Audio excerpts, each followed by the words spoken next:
Lieutenant Sarah Chen rubbed her tired eyes and stared at the endless stream of data flowing across her screens. The monitoring station at Outpost Gamma was quiet tonight. Just like every other night for the past 6 months, she was beginning to think that asking for this assignment had been a mistake. The outpost sat on the very edge of human space, a lonely metal structure floating in the darkness between stars. Its job was simple. Listen for any signals that might indicate trouble, enemy movement, or calls for help. Most nights, Sarah heard nothing but the background noise of space itself. She reached for her coffee cup and found it empty again. The recycled air tasted stale, and the artificial lights gave everything a harsh, cold look. Sarah had volunteered for this duty because she wanted to make a difference, to be the first line of defense for humanity. Instead, she spent her days watching empty space and filing reports that nobody read. A soft beeping sound made her look up. One of her communication arrays had picked up something. Sarah leaned forward, her tiredness forgotten. The signal was weak and broken, coming from far beyond the mapped regions of space. She adjusted the filters and tried to clean up the transmission. What she heard made her blood run cold. The voice was clearly not human.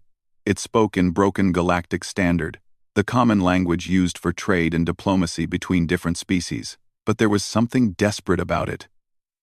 Something that cut through all the static and interference. Help. Please help us. They came from nowhere. Our cities are burning. So many dead. Sarah's hands flew across her control panel, trying to boost the signal and record every word. The transmission was fading in and out, but she caught fragments that painted a terrible picture. Peaceful people. We never hurt anyone. They used poison. The air burns our lungs. Children hiding underground. Please, if anyone can hear this. The signal included data packets that her computer automatically decoded. Sarah's screen filled with information about the species sending the distress call. They called themselves the Kithara. The biological data showed they were herbivores, with delicate bone structures and organs that would make them incredibly fragile by human standards. Their brain scans indicated high intelligence and complex emotional responses. Last, transmission. Power failing. Coordinates follow. If there is mercy in the galaxy. The signal cut off abruptly, leaving only static. Sarah stared at the coordinates that had been transmitted just before the end. They pointed to a star system far beyond any territory that humans had explored, in a region that most species considered too dangerous to visit. Sarah's training kicked in. She immediately sent an emergency alert to Earth Command and began preparing a full report. But she knew that by the time the message reached Earth and a response came back, whatever had happened to the Kithara would be long over. 20 minutes later, her communication system buzzed with an incoming priority message. Sarah was surprised to see that it came from the heavy cruiser Retribution, which was supposed to be on patrol 3 systems away. Commander Marcus Torres appeared on her screen. He was a man in his 50s with gray hair and scars on his face that told stories of battles fought in humanity's early expansion into space. His reputation was legendary among the Frontier Defense Corps. People said he had never backed down from a fight and never left anyone behind who asked for help. Lieutenant Chen, Torres said, his voice calm but intense. I received your emergency transmission about the alien distress call. I need you to send me everything you recorded, along with all the biological data. Yes, sir.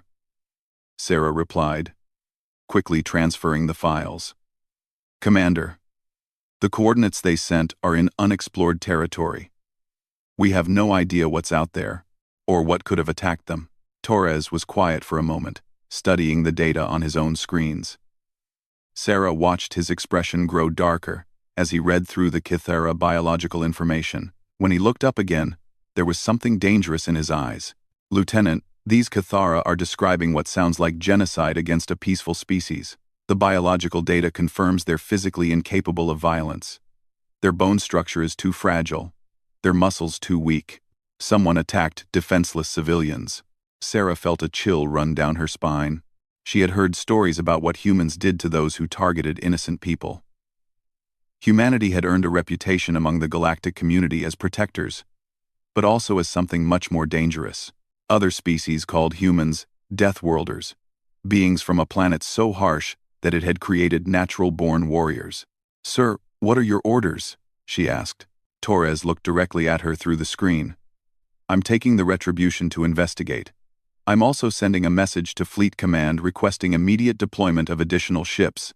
If someone is wiping out entire civilizations, we need to know who and why." "Commander," Sarah said carefully. "The other species in the galaxy. They usually warn us to stay out of conflicts like this. They say we're too aggressive in our responses." "X?" Torres smiled, but there was no warmth in it. "Lieutenant, the galaxy created us through millions of years of survival on a world that tried to kill us every single day. We learned to protect our own, and we learned that sometimes the only way to stop a predator is to become a bigger predator." He paused, his expression softening slightly. "But we also learned compassion. And we learned that those who can't protect themselves deserve someone who will stand up for them. The Cathara called for help. That makes them our responsibility now." Sarah nodded, understanding the weight of what was about to happen. When humans decided to get involved in galactic conflicts, things changed quickly and permanently. The other species had learned to fear human intervention, not because humans were cruel, but because they were thorough. "I'll monitor all frequencies for any additional signals." "Sir," Sarah said. "Good. And Lieutenant?" Torres added. "Start preparing a detailed analysis of everything we know about that region of space. If we're going in, I want to know what we might be facing." The transmission ended, leaving Sarah alone with her thoughts and the echo of the Cathara's desperate plea for help. She looked out through the observation windows at the stars beyond, knowing that somewhere in that darkness, a genocide had taken place. But she also knew that help was coming. Humanity was going to war. The Retribution dropped out of hyperspace at the edge of the Cathara system. And Captain Elena Vasquez immediately knew they were too late. Her bridge crew fell silent as the main screen showed the devastation ahead. Where there should have been a beautiful blue-green world, there was now a sickly brown planet covered in toxic clouds. The orbital space around it was filled with debris, chunks of metal and crystalline structures that had once been magnificent floating cities. Some pieces were still burning, creating bright spots of light in the darkness. "Captain," called Lieutenant Morrison from the sensor station, "I'm detecting massive atmospheric contamination. Whatever they use down there, it's turned the whole planet into a poison cloud." Captain Vasquez had served in the Frontier Defense Corps for 15 years. She had seen war zones and natural disasters. But this was different. This was deliberate destruction on a scale that made her feel sick. "Life signs?" she asked quietly. "Scattered readings underground," Morrison replied. "Looks like maybe a few thousand survivors hiding in what might be cave systems or bunkers." Commander Torres appeared on the bridge, having come up from his temporary command center. He looked at the main screen for a long moment, his jaw muscles working as he controlled his anger. "Captain, take a team down to the surface," he ordered. "Find those survivors and get them to safety. I want to know exactly what happened here." Captain Vasquez nodded and turned to her team. "Morrison, Williams, Chen, you're with me. Full environmental suits and medical supplies.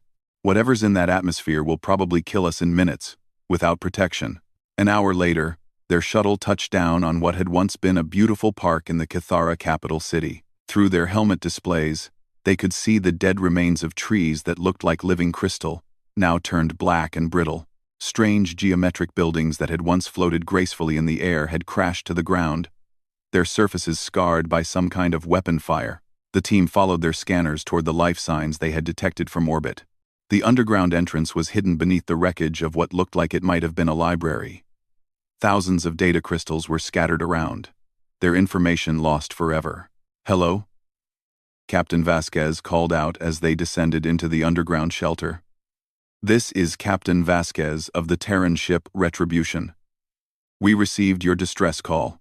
A weak voice answered from the darkness ahead. When their lights found the speaker, Captain Vasquez had to fight to keep her expression neutral. The creature that approached them was clearly dying. Its skin, which should have been a healthy blue-green color according to their files, was now pale and covered in dark spots. Its breathing was labored, and it moved with obvious pain. The Kithara was tall and thin, with 4 arms and large eyes that seemed to hold ancient wisdom. Despite its obvious suffering, it managed to bow slightly to the human team. You came," it whispered in broken galactic standard. We thought no one heard." "We heard," Captain Vasquez said gently. "We're here to help. How many survivors are there?" The Kithara led them deeper into the shelter, where they found several hundred more of his people. Most were injured, and many looked like they wouldn't survive much longer. The toxic atmosphere was slowly seeping even into their underground refuge.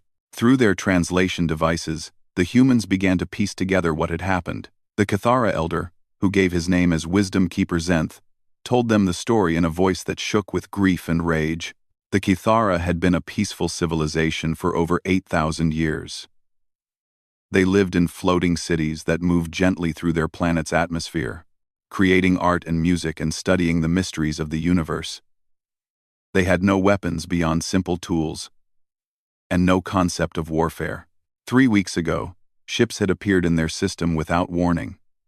The ships were massive and dark, built for intimidation as much as function. When the Kithara tried to communicate, asking the strangers if they needed help or supplies, the response had been immediate and brutal. The attackers called themselves the Krell Hegemony. They demanded that the Kithara surrender half their population as slaves and pay tribute in the form of their most precious artworks and scientific knowledge. When the Kithara Council tried to explain that slavery was against everything they believed in, the Krell had laughed. "Your weakness disgusts us," the Krell commander had broadcast to the entire planet. "But weakness can be useful. You will serve as an example to others, and as training for our warriors." The attack had been systematic and thorough. First, the Krell had destroyed the floating cities with weapons that tore through the delicate crystal structures like paper. Then they had released biological weapons into the atmosphere. Toxins specifically designed to poison the Kithara while leaving the planet's resources intact. But the worst part, Zenth explained with tears streaming down his face, was that the Krell had recorded everything. They had broadcast the destruction live to other systems, treating it like entertainment. The death of an entire civilization was nothing more than a show to them. "They took some of our people," Zenth whispered. "The youngest and strongest ones who might survive as slaves. The rest of us, we were left here to die slowly." Captain Vasquez felt her hands clenching into fists inside her environmental suit. She looked at her team and saw the same cold anger reflected in their faces. This wasn't war. This was extermination for sport. "How long ago did they leave?" she asked.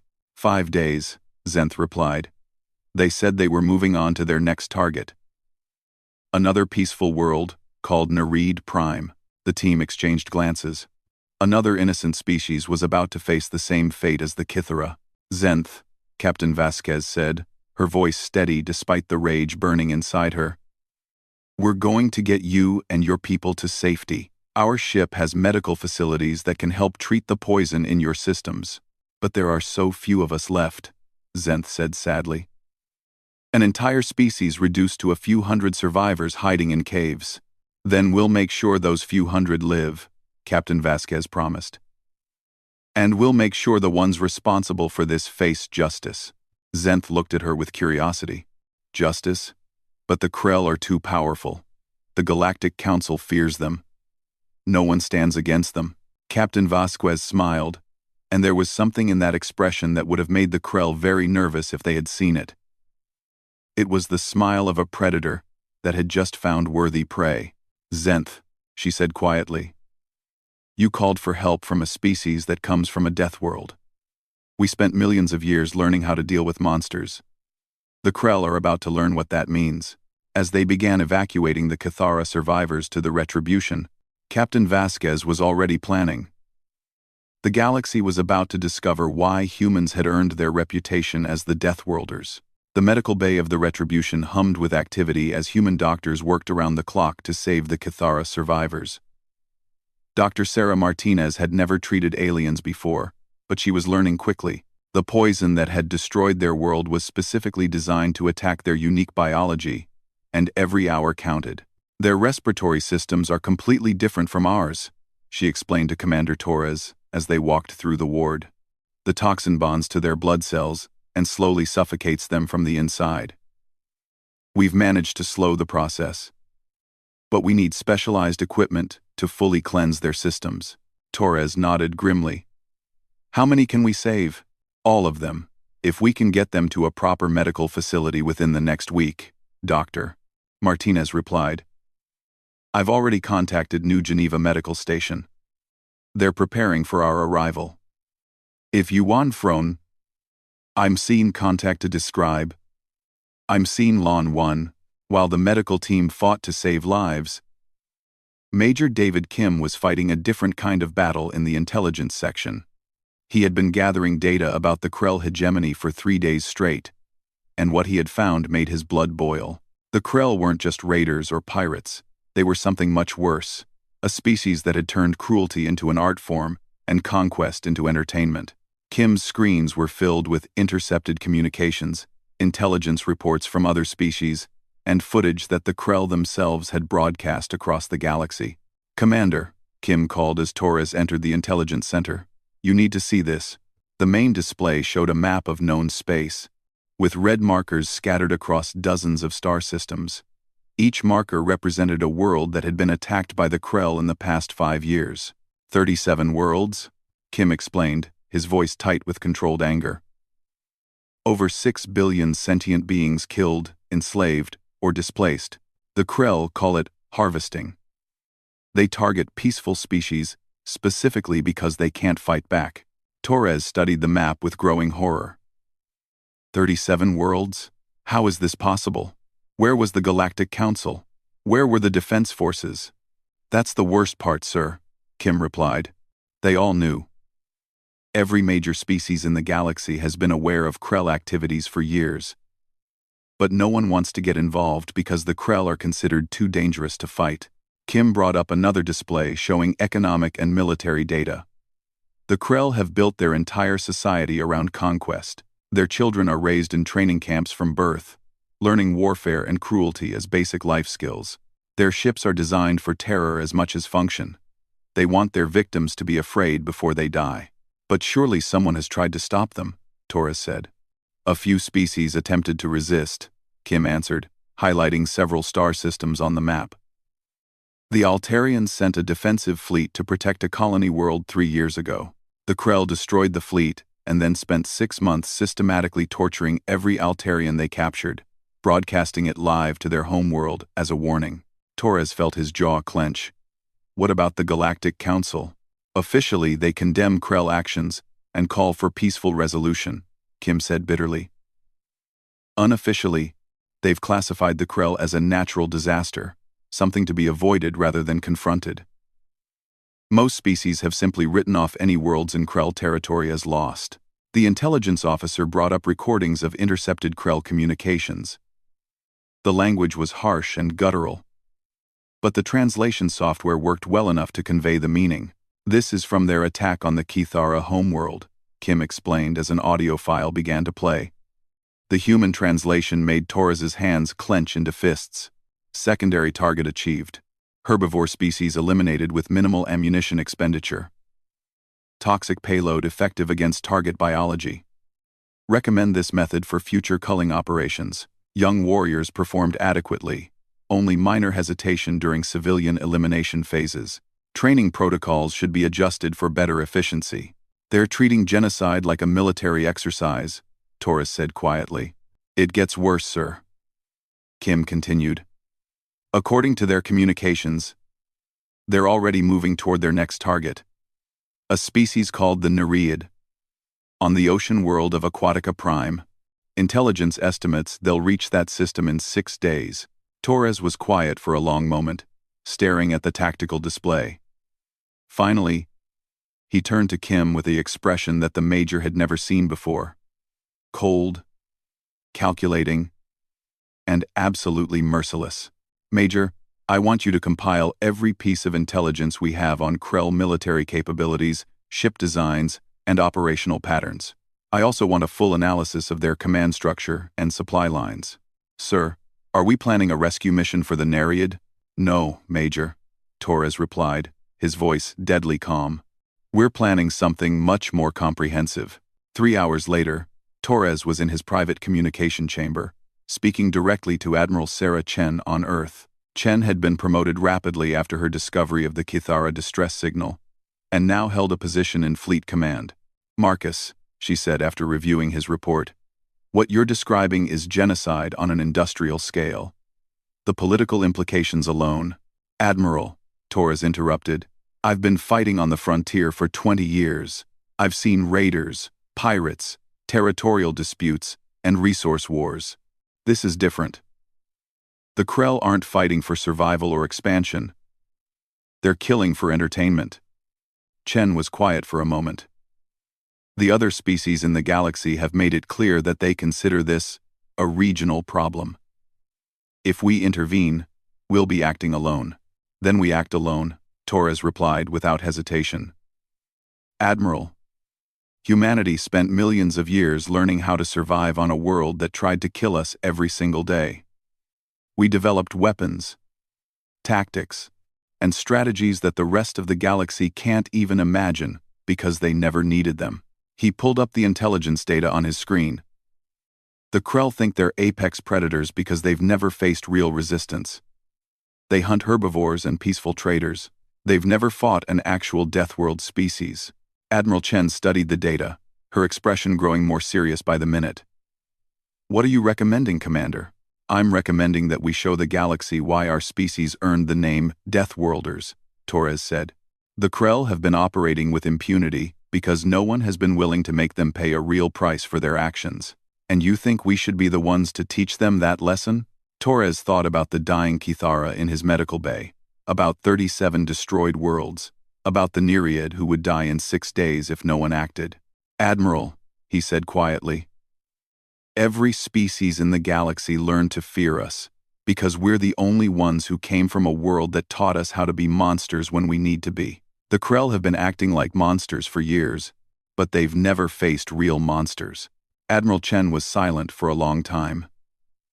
When she finally spoke, her voice carried the weight of a decision that would change galactic history. Commander Torres, you are hereby authorized to take whatever action you deem necessary to protect innocent life in the frontier regions. I'm dispatching additional ships to your location. How many ships, Admiral? Chen's smile was not pleasant. All of them, Commander. It's time the galaxy remembered what happens when you wake up the Deathworlders. Admiral Rebecca Stone stood on the bridge of the flagship Earth's Fury, watching as the largest human military force in over a century prepared for battle. Around her, 17 star systems that belonged to the Krell hegemony were about to learn what it meant to face the wrath of Earth's children. The Terran Expeditionary Fleet had taken 3 weeks to assemble and position itself. Unlike the random raids that other species had attempted against the Krell, this was going to be coordinated warfare on a scale that the galaxy had never seen. Every ship was in position, every target had been identified, and every contingency had been planned for. All fleet commanders report ready, Admiral, announced Captain Torres from his position at the tactical station. Operation Righteous Fury is ready to begin. Admiral Stone had earned her position through 30 years of military service, including battles against human pirates and hostile alien raiders. But this was different. This was about sending a message that would echo across the galaxy for generations. Open a channel to all Krell command centers, she ordered. The communications officer worked for a moment, then nodded. Channel open, Admiral. Broadcasting on all military and civilian frequencies, Admiral Stone spoke clearly and calmly, her words translated into perfect Krell dialect. This is Admiral Rebecca Stone of the Terran Expeditionary Fleet. You have been found guilty of genocide against peaceful species. Return all slaves to their home worlds, disband your raiding fleets, and surrender your leadership for trial. You have 6 hours to comply. 2024. The response came back quickly, filled with the harsh laughter that Krell warriors used to show contempt. The voice belonged to War Master Crux, the supreme commander of their military forces. Deathworlders, he snarled over the communication link. You dare threaten the hegemony? We have crushed 40 worlds. We fear nothing that crawls from the mud of primitive planets. Come and die like all the others, Admiral Stone smiled coldly. War Master Crux, you've spent years hunting herbivores and artists. Today, you meet real predators. She cut the communication and turned to her fleet. All ships, begin Operation Righteous Fury. Show them what Earth's children learned in the dark. What happened next would be studied in military academies across the galaxy for centuries. The humans didn't just attack, they demonstrated warfare as it was meant to be fought by a species that had survived on a death world. Simultaneously, across 17 star systems, human ships emerged from hyperspace with perfect timing. But these weren't the random attacks that other species had tried. Every strike was carefully coordinated to cause maximum damage, while preserving infrastructure that could be used to help the Krell's victims. The first targets were the Krell communication networks, human cyber warfare specialists, using techniques developed from millions of years of outsmarting Earth's deadliest predators, crashed every Krell military communication system within the first 10 minutes of battle. Command and control is down across all systems, reported Major Kim from the intelligence station. The Krell fleets can't coordinate their defense, but the humans weren't done. The second wave of attacks targeted Krell supply lines and logistics networks. Human planners had studied Krell tactics for weeks, identifying every weakness in their military structure. The Krell were used to quick raids and overwhelming force. They had never learned how to fight a prolonged campaign against an enemy that understood logistics and strategy. Krell supply depots destroyed in Systems 7, 12, and 15, came the reports from fleet commanders across the battlefield. Enemy fleets are cut off from reinforcements and resupply. War Master Crux watched his empire crumble from his flagship, the Bloodthirsty. His tactical displays showed disaster after disaster. Human ships were attacking with a precision and coordination that seemed impossible. Every move the Krell made was anticipated and countered. How are they doing this? He demanded of his intelligence officers. How do they know exactly where to strike? What Crux didn't understand was that humans had spent millions of years learning how to hunt pack animals much larger and stronger than themselves. They had developed tactics that relied on intelligence, coordination, and understanding their prey's weaknesses. The Krell, for all their military might, had never faced an enemy that treated warfare as both science and art. But the humans weren't finished with just military victory. They understood that true victory required breaking the enemy's will to fight. Admiral Stone had authorized the use of psychological warfare tactics that other species would never think to employ. Human ships began broadcasting messages throughout Krell space, not threats or demands, but something much more devastating to a warrior culture. They played recordings of Krell leaders fleeing from battle, of their supposedly invincible fleets being destroyed with casual efficiency, of their warrior priests calling for mercy. They're destroying our honor, whispered one of Crux's officers as the broadcasts continued. Our own people are starting to question our strength. The psychological assault was surgical in its precision. Humans had studied Krell culture and identified exactly what would hurt them most. They took the symbols that the Krell used to inspire fear and turned them into monuments to defeat.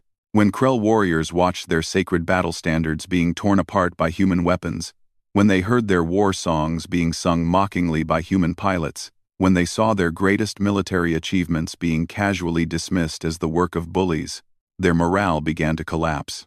Admiral, reported Captain Martinez from the destroyer Swift Justice. Krell fleet in System 4 is requesting permission to surrender. They're saying they want to negotiate. Tell them there are no negotiations, Admiral Stone replied coldly. They will release all prisoners, provide full documentation of their crimes, and submit to galactic justice. Those are the only terms, but the most devastating blow came when human intelligence specialists cracked the Krell's internal communication networks. Major Kim had been working around the clock to break their encryption, and when he succeeded, the humans gained access to something that would destroy the Krell hegemony forever. Admiral, Kim called excitedly, we've broken their command codes. We have access to their complete military database, including records of every raid, every world they've attacked, and every atrocity they've committed. Admiral Stone realized immediately what this meant. Can we broadcast those records? Yes, ma'am. Full video documentation, commander reports, casualty counts. Everything. We can show the entire galaxy exactly what the Krell have been doing. Do it, she ordered. Send copies to every news network, every government, every military organization in known space. Let everyone see what we're fighting. Within hours, the evidence was spreading across the galaxy. Species that had been afraid to act against the Krell watched in horror as the full scope of their crimes became clear. The systematic torture, the deliberate targeting of civilians, the entertainment value that Krell leaders placed on genocide, it was all documented in the Krell's own records. War Master Crux felt his empire crumbling around him as his own people began to turn against their leaders.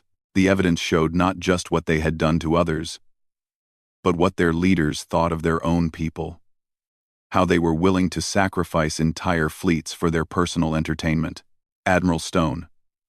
Came a transmission from a Krell commander in a distant system. This is Fleet Commander Thane. I formally surrender my ships and request protection for my crew.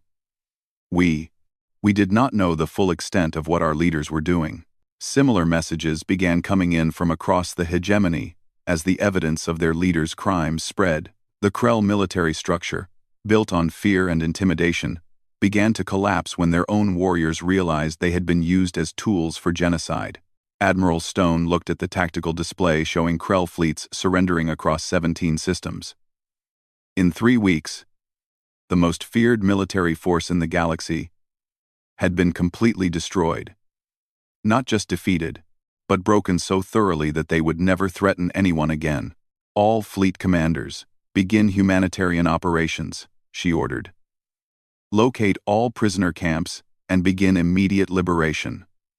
Medical teams are to provide aid to any survivors we find. The galaxy watched in amazement as the species they had feared as Deathworlders revealed their true nature. Humanity was capable of terrible violence, but only in service of something greater. The protection of those who could not protect themselves. 6 months after the fall of the Krell hegemony, Admiral Sarah Chen stood in the Memorial Garden on New Geneva Station, watching representatives from over 200 species gather for the dedication ceremony. The garden had been built to honor the victims of Krell genocide, but it had become something much more, a symbol of what the galaxy could become when good people chose to act.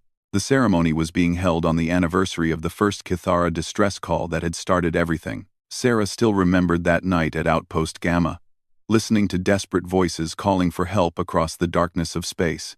She could never have imagined that her decision to alert Commander Torres would lead to the complete transformation of galactic civilization. Admiral Chen called a familiar voice behind her. She turned to see Wisdom Keeper Zenth approaching, walking without assistance for the first time since his rescue. The Kythara elder looked healthy again, his blue-green skin bright with life, though his large eyes still held the sadness of someone who had watched his people die. Zenth, my friend, Sarah replied, offering the traditional Kythara greeting by touching her forehead with both hands. How are your people adjusting to their new home? Better than we dared hope, Zenth answered. The world you found for us is beautiful, and your terraforming specialists have helped us rebuild our floating cities. But more importantly, we are learning to live without fear. Around the memorial garden, other conversations were taking place between former enemies and newfound allies. Krell soldiers who had surrendered during the war were working alongside their former victims, helping to rebuild what they had destroyed. It was part of the rehabilitation program that humans had established. Not punishment, but the chance to earn redemption through service. Admiral Chen watched a group of young Krell working with Nereid engineers to design new water purification systems. The aquatic Nereid had been the Krell's next target when the human fleet intervened. Now they were teaching their former attackers how to build instead of destroy. It's remarkable, said a voice beside them. Dr. Yilan Koze, the Altarian ambassador, approached with his usual dignified bearing. His species had been one of the first to warn humans about getting involved with the Krell. Now he was leading the effort to establish new galactic peacekeeping protocols. "What is remarkable, Ambassador?" Sarah asked. "How thoroughly you humans have changed everything, Doctor," Kose replied. "For centuries, the Galactic Council operated on the principle that some injustices were too dangerous to address. We had convinced ourselves that accepting genocide was the price of peace." He gestured toward the memorial, where holographic displays showed the faces and stories of billions of beings who had died in Krell raids. "You showed us that peace built on the suffering of others is not peace at all." Sarah nodded thoughtfully. The aftermath of the war had been almost as complex as the fighting itself. Liberating 37 worlds and processing millions of refugees had required resources and coordination on a scale that had never been attempted. But humans had approached it the same way they approached everything else, with determination, efficiency, and an absolute refusal to give up. "The hardest part wasn't defeating the Krell," she said quietly. "It was figuring out what to do with our victory." Dr. Kose understood what she meant. Other species had expected humans to establish themselves as the new galactic overlords, to use their military victory to impose human rule across known space. Instead, humanity had done something that surprised everyone. They had used their power to create a system where such power was no longer necessary. The new Galactic Peacekeeping Corps was made up of volunteers from dozens of species, trained by human instructors but operating under rules written by representatives from every civilized world. Instead of conquest, humans had chosen to teach others how to defend themselves. "Admiral Chen," called another voice. Captain Elena Vasquez approached with a small group of beings that Sarah didn't immediately recognize. "I'd like you to meet the delegation from the Kepler Collective. They're requesting membership in the new Peacekeeping Alliance." Sarah smiled as she greeted the newcomers. The Kepler Collective had been one of the more isolated species, keeping to themselves in a distant spiral arm of the galaxy. But news of humanity's actions had spread far beyond the old boundaries of civilized space, and many species that had hidden from galactic politics were now stepping forward to join the new order. "Welcome," she said to the delegation leader, a crystalline being that communicated through patterns of colored light. "What brings you to seek membership in our alliance? Your species has proven that strength can be used for protection rather than conquest." The being replied through its translation device. "For the first time in our history, we believe it is safe to emerge from isolation." This had been happening for months. Species that had been hiding from the Krell, or from other predatory civilizations, were coming forward to join what some were calling the Death Worlder Protection Compact. The name wasn't official, but it had stuck. As the memorial ceremony began, Admiral Chen found herself standing next to War Master Crux. The former Krell leader had surrendered personally to Admiral Stone after watching his empire collapse. Now he served as a coordinator in the rehabilitation program, using his knowledge of Krell culture to help integrate former soldiers into peaceful society. "Do you ever regret it?" Sarah asked him quietly, as they listened to the speeches honoring the dead. Crux was quiet for a long moment. The massive warrior looked strange in civilian clothes, his scarred face showing an expression that would have been impossible when he commanded fleets of raiders. "Every day," he answered finally. "But not the way you might think.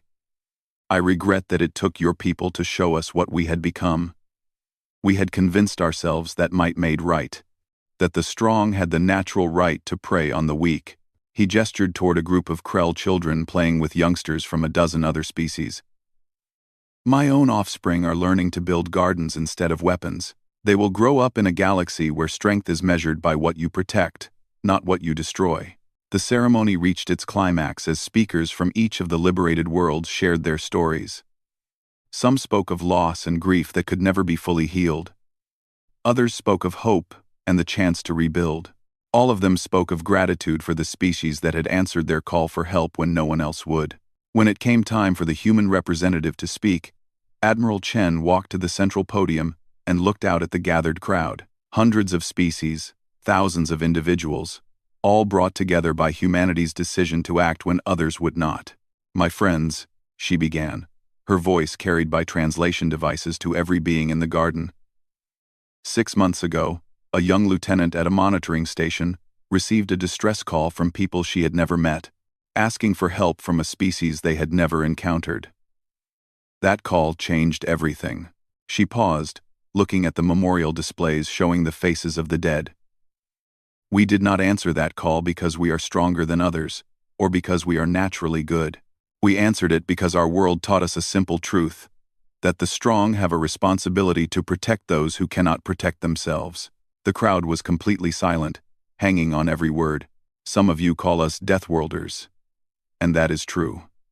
Our planet tried to kill us for millions of years.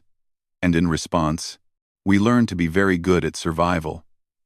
We learned to fight, to plan, to never give up when something important was at stake. Admiral Chen smiled, and there was warmth in her expression that had been absent during the war. But our world also taught us compassion. When resources were scarce, we learned to share. When dangers threatened our communities, we learned to stand together. When the weak needed protection, we learned to shield them with our own bodies. She gestured toward the mixed groups of former enemies now working together. This is what we offer the galaxy. Not rule by force, but partnership in building something better. We are what this galaxy made us, shaped by conflict and hardship. But what we do with that strength, that is our choice. The ceremony concluded with a moment of silence for all those who had died in the Krell raids. As the crowd began to disperse, Sarah found herself approached by a group of young beings from various species, students, journalists, and future leaders who wanted to understand how the galaxy had changed so quickly. "Admiral," asked a young Kithara, who couldn't have been more than a child when his world was destroyed, "what happens now? Will humans always be the protectors? What if something stronger than you comes along?" Sarah considered the question carefully. It was something that human leadership had been discussing for months. "The goal isn't for humans to be permanent protectors," she replied. "The goal is to build a galaxy where protection isn't needed because everyone is strong enough to defend what they value. We're teaching others what we learned on our death world, not just how to fight, but how to build communities worth fighting for." She looked up at the stars visible through the station's transparent dome.